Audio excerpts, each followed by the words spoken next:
Merci beaucoup, Monsieur Trappier. Niklas Aroui de la Frankfurter Allgemeine Zeitung. Une question sur la décision de Berlin, le refus en fait de l'exportation d'Eurofighter en Arabie Saoudite. Cette décision se prend-elle vous est-elle compréhensible et dans quelle manière est-ce que ça vous inquiète davantage plus pour les chances d'exportation du Next Generation Fighter, du SCAF un jour? Merci.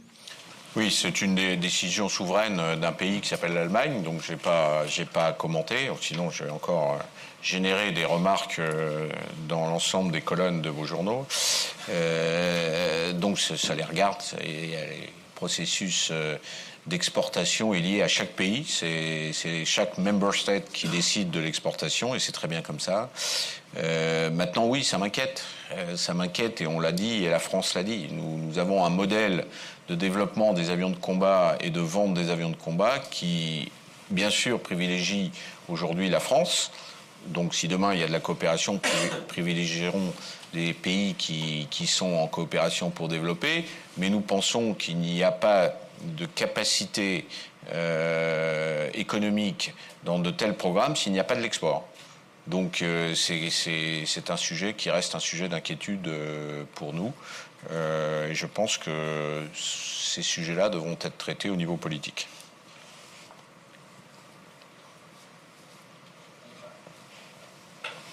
Thierry Dugoureux, le Point. Est-ce que la récente intention de commande indienne va vous amener à augmenter la production de Rafale? La réponse est oui, par principe. Nous avons anticipé malgré tout. Donc on est, comme je vous l'ai dit, on vient d'une cadence inférieure à 1 et on va vers une cadence 3. On est en cours. Nos usines de pièces primaires sont déjà à cadence 3 pour justement être capable de faire face à ces nouvelles commandes que nous souhaitions et que nous anticipions. Donc quelque part, oui, ça va augmenter les cadences de fabrication. Non seulement le Rafale pour l'Inde, mais aussi le Rafale pour l'Indonésie, puisqu'on attend la concrétisation de la mise en vigueur des contrats pour 36 avions indonésiens dans les jours qui viennent pour 18 et dans les mois qui viennent pour les 18 supplémentaires.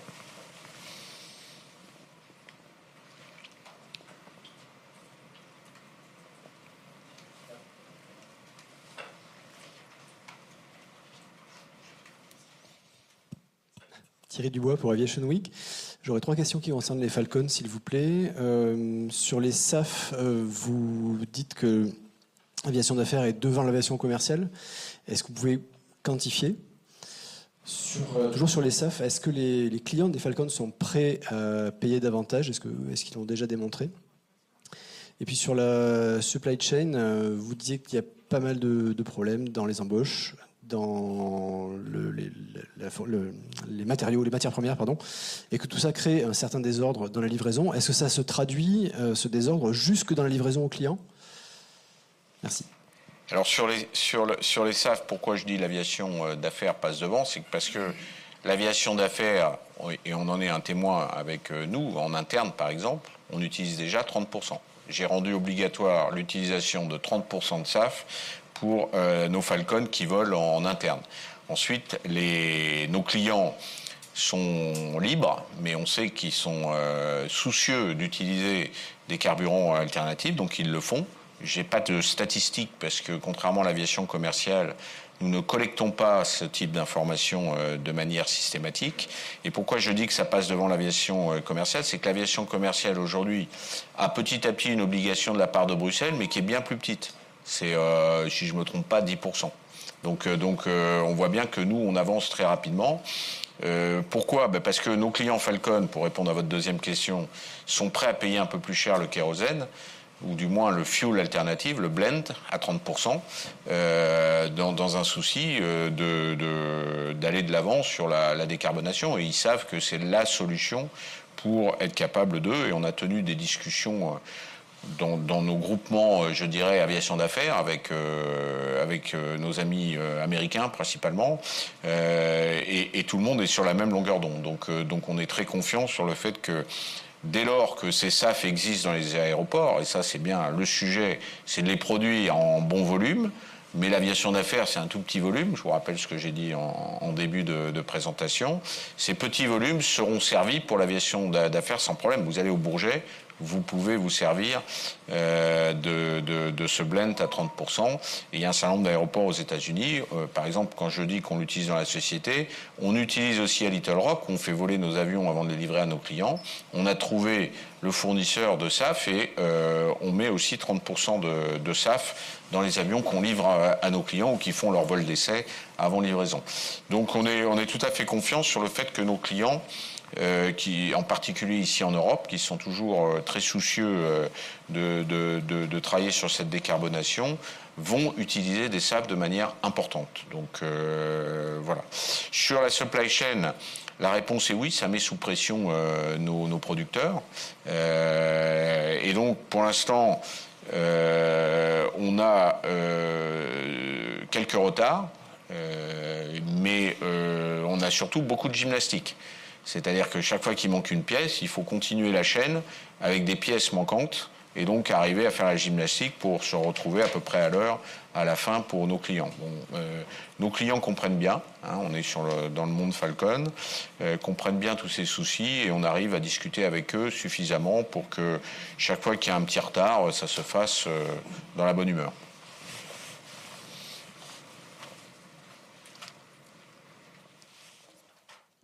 Bonsoir, Vincent Lamijon Challenge. Deux petites questions. La première porte sur les créneaux de livraison disponibles pour le Rafale. Quand sont les premiers créneaux de livraison disponibles? Parce que j'imagine que vous avez un peu anticipé la commande française à venir, que vous l'avez réservé quelques créneaux. Donc est-ce que c'est 2028, 2029? Et deuxième question, on lit ces derniers jours que quelque part, Dassault est en train de préparer une espèce de gros plan B pour le SCAF, avec d'un côté le Rafale F5, un successeur du Neuron, un projet de cloud avec Dassault Systèmes. Certains y voient quelque part un embryon de plan B pour le SCAF. Je voulais savoir si c'était bien le plan. Merci beaucoup. Pour les cadences, on n'a pas, comme les Falcon, à anticiper les commandes. On lance les avions quand on a commande. Les Falcon, on anticipe parce qu'on se dit, tiens, dans 2 ans, on aura tant de commandes, etc., etc. C'est un exercice toujours un peu compliqué. Mais pour le Rafale, on prend les contrats en fonction de nos capacités. Donc on dit, voilà, on va monter à cadence 3. On peut peut-être monter au-dessus de cadence 3. Alors, c'est pas simple, les problèmes de main-d'œuvre, des problèmes de sous-traitants, etc. Mais enfin, c'est ça la théorie. Et donc, quand on signe un nouveau contrat, on dit, voilà quand est-ce qu'on peut les livrer. Grosso modo, vous le savez, c'est 38 mois à partir d'un T0 de contrat. Au bout de 38 mois, on livre le premier avion, puis après, on en livre un par mois à peu près. Hein, voilà. Donc, on est dans cette capacité-là. Donc, par exemple, les 26 Indiens, s'ils sont en vigueur en début 2024, ça veut dire qu'on les livrera à fin 2027. Alors, grosso modo, voilà, on y arrive encore. Après, si d'un seul coup, il y a tellement de contrats à venir, effectivement, on commencera un petit peu à tirer la langue. Bon. Ceci dit, c'est quand même des problèmes de riches.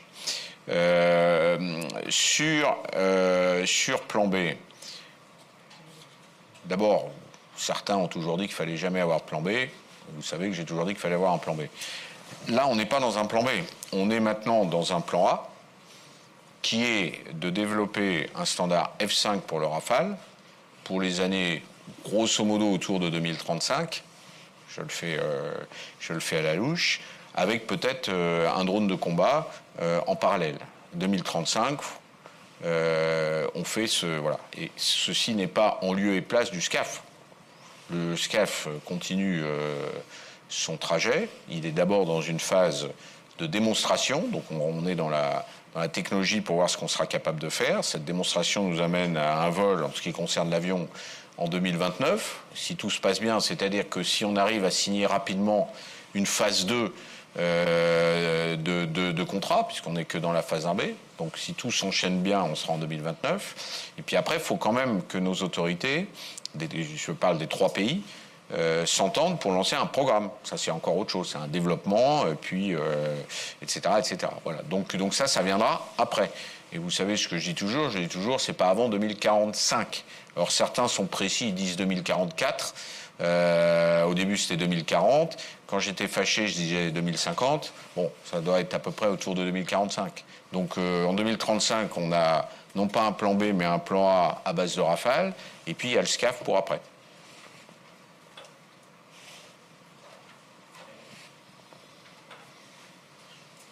Hélène Chachatier, Aviation Week. Est-ce que vous pourriez nous en dire un petit peu plus sur le lancement des études d'architecture pour le Falcon 10X adapté à la PATMAR et sur le calendrier général que vous avez sur ce programme, enfin en tout cas sur ce projet? Alors on est au début des travaux. On a un contrat de la DGA pour étudier, c'est-à-dire pour proposer un projet.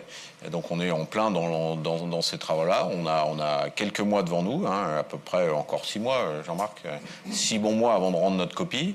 Il y a une copie parallèle qui est faite par Airbus, puisqu'on est mis en compétition. À l'issue de cette copie, et on verra quelle sera la phase d'après. Après, les marins, eux, leur sujet, c'est d'être capable de remplacer la TL2 à une certaine date, mais je les laisse communiquer là-dessus. C'est pas à moi à dire quand est-ce qu'ils veulent remplacer leurs ATL2. Pour l'instant, on livre d'ailleurs encore des ATL2 modernisés. Enfin, c'est un avion qui a un certain âge et avec des moteurs qui ont un certain âge, et donc il faut se préparer à quand même à pas trop traîner pour être capable de remplacer ces ATL2. Et je rappelle que la PATMAR, c'est clé pour nous, les Français en général, puisque c'est la protection des SNLE et la protection de la flotte. Et c'est même utilisé, vous voyez, les ATL2 dans certaines opérations, y compris en ce moment.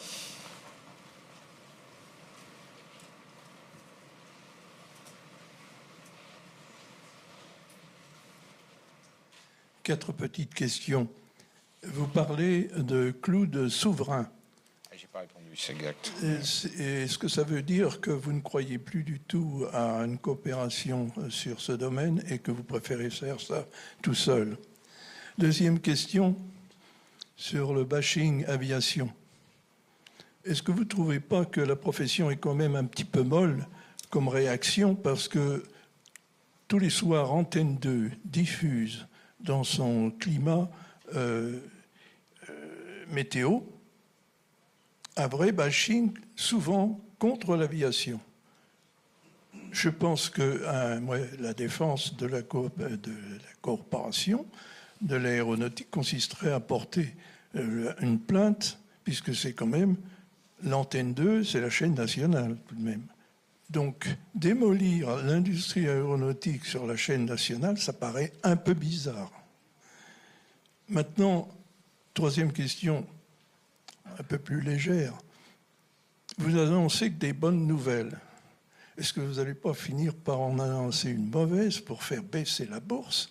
Les petits actionnaires ne sont plus en mesure d'investir. L'action est trop haute. Enfin, ma dernière question, c'est sur le recrutement. J'ai vu beaucoup de personnel féminin sur vos photos. Est-ce que vous n'avez pas un peu trahi le message qu'avait laissé le père fondateur, Marcel Dassault, qui, lui, ne se cachait pas de préférer les femmes au fourneau plutôt qu'au bureau? Alors, je ne sais pas. En ce moment, vous avez peut-être découvert des facultés particulières au personnel féminin pour les embaucher. Ou alors, est-ce que ce n'est pas la défaillance des masculins qui sont mobilisés maintenant sur le front de la décarbonation, tous là? Alors, parce que, après, c'est peut-être que, faute de merle, on mange des grilles. Vous avez choisi. Alors, sur le cloud, ça me permet de répondre aussi à la question d'avant, parce que j'ai oublié d'y répondre. En fait, il ne faut pas tout confondre. Le cloud de combat, c'est quelque chose qui est complètement séparé. C'est comment on fait la guerre avec des informations qui circulent entre différentes plateformes, que ce soit les avions, les bateaux, les centres à terre, etc.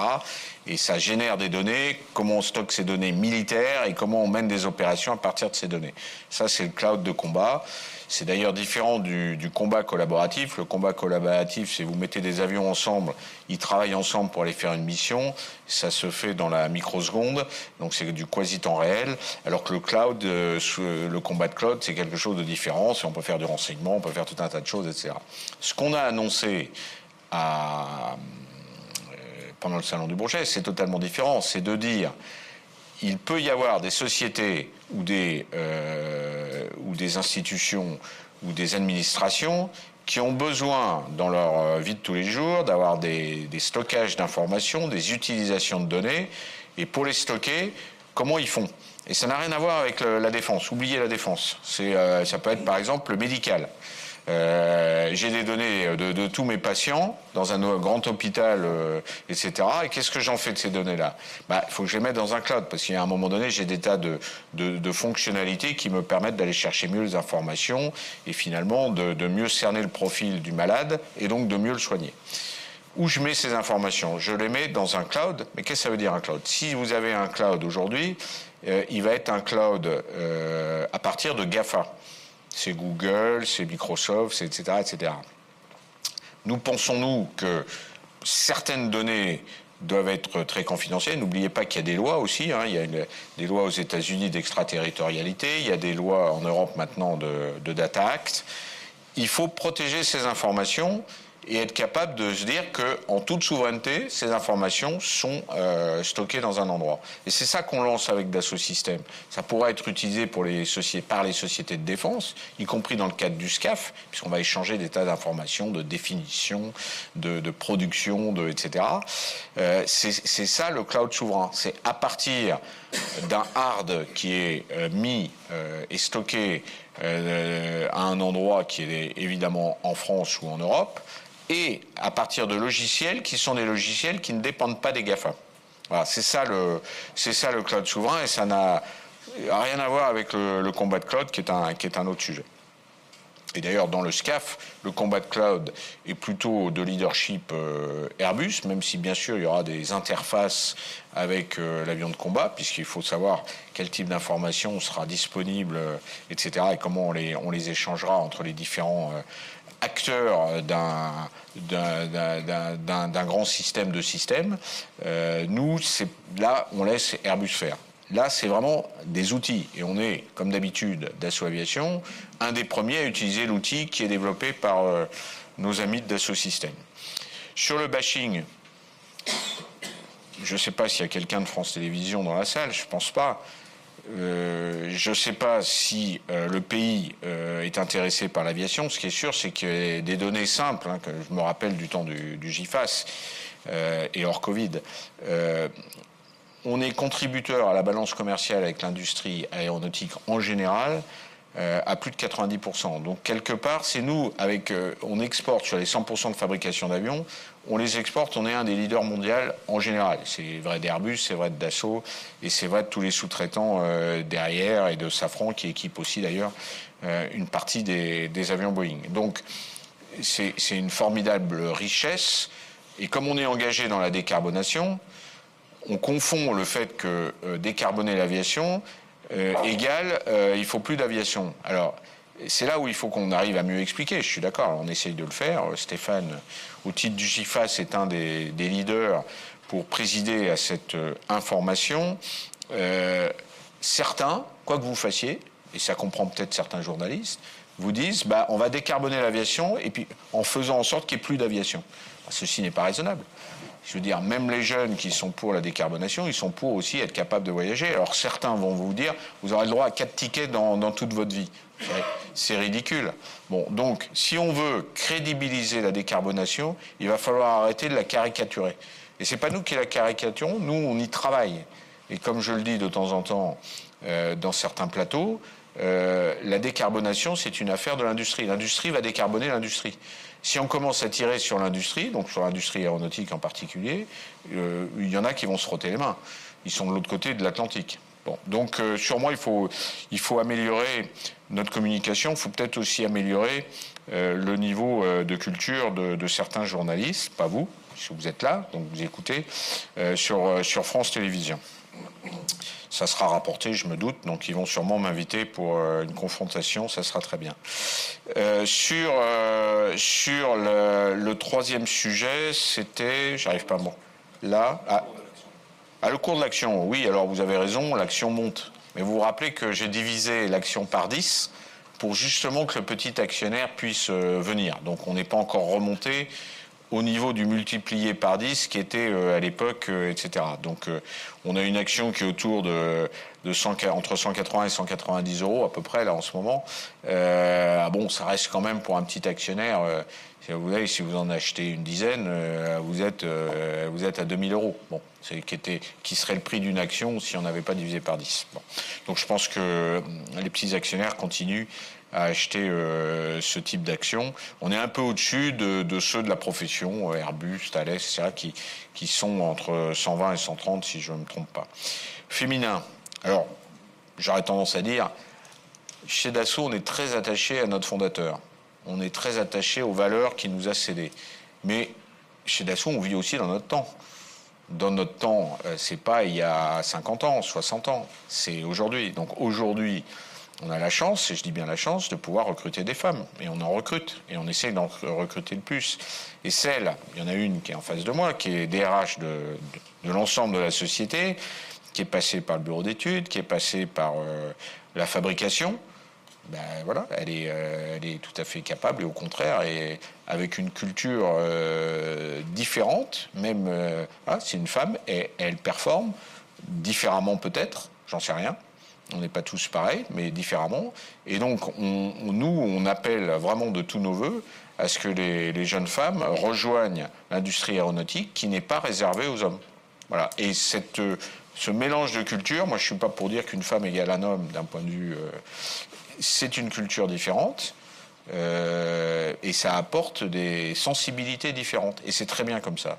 Et donc on va tout faire, et nous faisons tout pour essayer de les attirer dans notre société. C'est pas si facile que ça, parce que alors on parle de culture et on parle d'égalité homme-femme, mais dès l'école, quasiment on est en train de dire n'allez pas dans l'industrie, n'allez pas, etc. Puis il y a la culture familiale. Non, l'industrie c'est fait pour les hommes, etc. Il faut casser ces stéréotypes, casser ces cultures pour dire si. En plus, il fut une époque, on peut comprendre, il fallait soulever des poids lourds.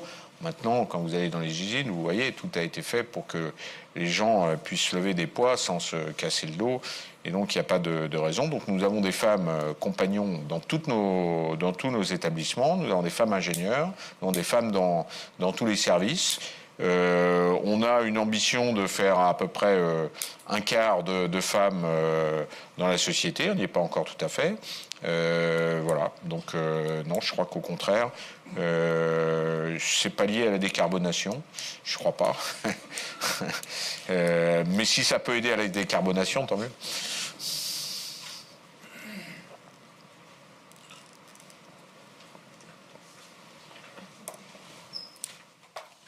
Bonjour, Leila Moj, je suis correspondante de Independent Arabia. Vous avez parlé de IDEX à Abu Dhabi. Et dans ma mémoire, une fois que j'y étais, les sociétés qui passaient, le pays qui passait des commandes à des sociétés comme la vôtre, ils étaient souvent liés par des contrats de transfert. Ils transféraient quelque chose au pays qui achète. Est-ce que vous êtes lié à des pays par des contrats de transfert, et de quel genre? Et comme je suis novice dans ce domaine, vous avez parlé du carburant alternatif. De quoi s'agit-il? Est-ce qu'il est aussi performant que le classique? Et je ne suis pas sûre de cette question, mais je la pose. Il y avait une commande pour l'Égypte qui s'était désistée en faveur de la Grèce. Est-ce qu'ils ont passé d'autres commandes et qu'en est-il? Merci. Sur le dernier point, je ne suis pas sûr de... L'Égypte a commandé des avions et aura ces avions. Il n'y a pas de désistement, il n'y a pas de... Voilà. La Grèce a passé des commandes et aura ces avions. La Grèce a deux types d'avions, des avions neufs que nous fabriquons et des avions qui sont d'origine armée de l'air française et qui vont vers la Grèce après un travail de remise à niveau. Voilà. Donc ça c'est pour la troisième question.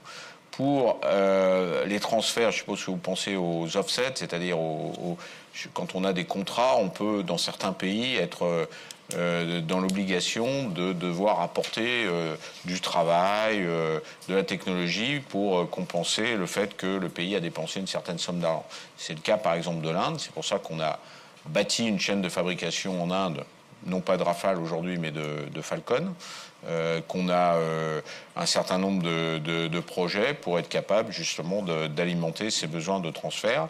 On avait des obligations d'offset sur le Mirage 2000 aux Émirats Arabes Unis. Nous n'en avons pas sur le Rafale, mais ça ne veut pas dire qu'on ne fera pas des choses avec eux là-bas. Donc c'est nous qui sommes pilotes et on maîtrise ce qu'on transfère. Et on le fait en accord avec les autorités françaises, bien sûr, mais aussi avec les autorités du pays où on vend. Et la troisième question, ce que j'ai répondu les bio. Alors, on est dans les SAF, il y a deux types de SAF. Il y a ceux utilisables tout de suite à partir de la biomasse. Ça peut être des huiles, ça peut être des voilà. Donc ça, c'est aux pétroliers en général d'être capable de produire ces carburants alternatifs à partir de la biomasse. Et demain, mais il y en a déjà qui existent, il y a des e-fuels qui sont faits et qui peuvent être faits à partir d'hydrogène et qui donnent à ce moment-là, vous captez du CO2 en plus quand vous fabriquez et qui donneront bien sûr les mêmes performances que des kérosènes. Alors, on étudie tout ça mais oui, c'est des performances équivalentes à ce que font le kérosène. Donc on est très optimiste sur vous avez un excellent rapport de l'Académie des technologies qui explique tout ça. La vraie question sur les SAF, c'est l'équilibre économique. Il faut du volume pour que le prix baisse et redevienne quelque chose qui se rapproche des carburants, je dirais, d'origine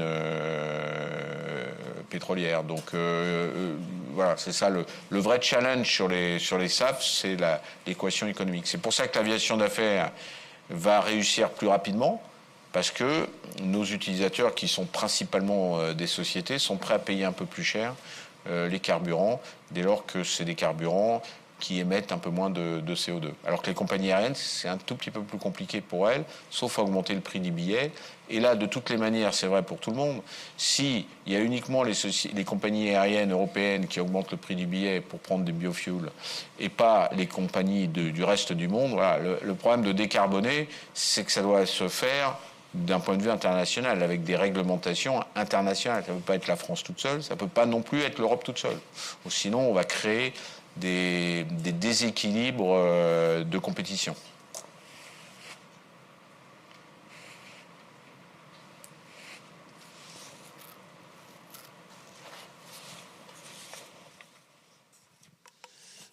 Toujours sur les SAF, s'il vous plaît. Vous dites que vous dénoncez l'hyper-réglementation européenne par rapport aux incitations américaines. Est-ce que l'approche européenne n'a pas au moins l'avantage de donner de la visibilité avec ces échéances de 2025, 2030, 2035 et peut-être au-delà sur les incorporations de SAF? Ça, c'est la première question. Et j'aurais une deuxième question, s'il vous plaît, d'une manière générale sur le marché des Falcon. Pouvez-vous nous décrire le marché de l'aviation d'affaires, l'état actuel du marché de l'aviation d'affaires dans le monde, région par région, si possible? Merci. Alors, sur la surréglementation, ce que je dénonçais, c'est la taxonomie. Si vous prenez une trajectoire de décarbonation en partant de 2050 pour arriver à aujourd'hui, après tout, on peut le faire. Et donc, on a un Green Deal européen qui le dit.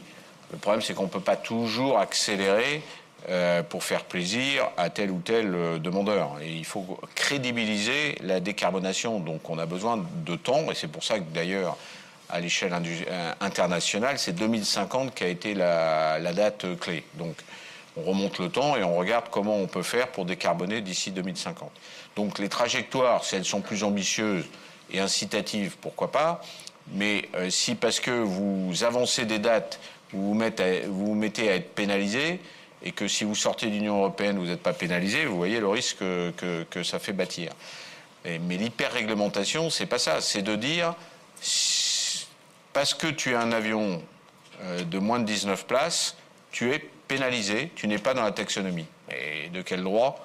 on peut se permettre de dire ça. Alors l'Europe fait ce qu'elle veut, j'entends, mais le reste du monde ne le fait pas. Et comme l'a dit le président aussi, il faut que ça soit mondial, international, sinon ça ne sert à rien.